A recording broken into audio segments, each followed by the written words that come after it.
Lo struscio in Corso Italia all'ora dell'aperitivo è più vivace del solito. Il popolo dei vacanzieri, pure quelli mordi e fuggi, ha risposto anzitempo all'appello e la regina si offre di già in splendida forma. La stagione estiva si apre sotto i migliori auspici dopo l'assegnazione delle Olimpiadi invernali 2026.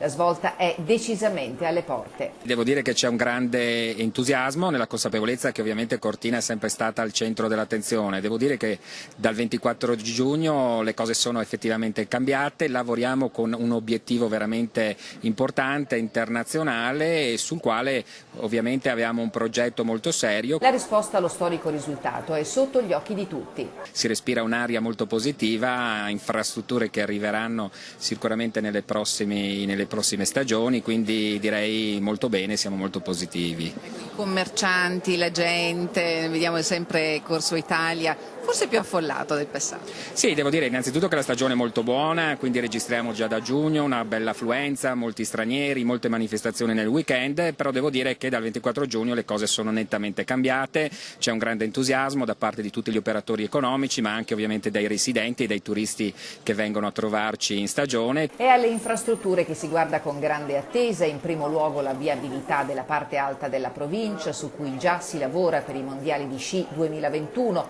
e poi c'è la macchina operativa che si muoverà per le Olimpiadi. Stiamo pensando al tipo di società che gestirà l'evento olimpico, siamo abituati a fare le cose per bene, per questo probabilmente abbiamo vinto anche questa candidatura, quindi la presidenza, l'amministratore delegato, le varie rappresentanze delle città e delle regioni appunto che sono all'interno del progetto e ovviamente una serie di riunioni pensando ad una legge olimpica, questo è il nostro obiettivo, che metta al centro ovviamente le due città e le due regioni per avere tutta una serie di opportunità e di infrastrutture con tempistiche più veloci e anche ovviamente con una ricaduta a favore del pubblico ma anche del privato.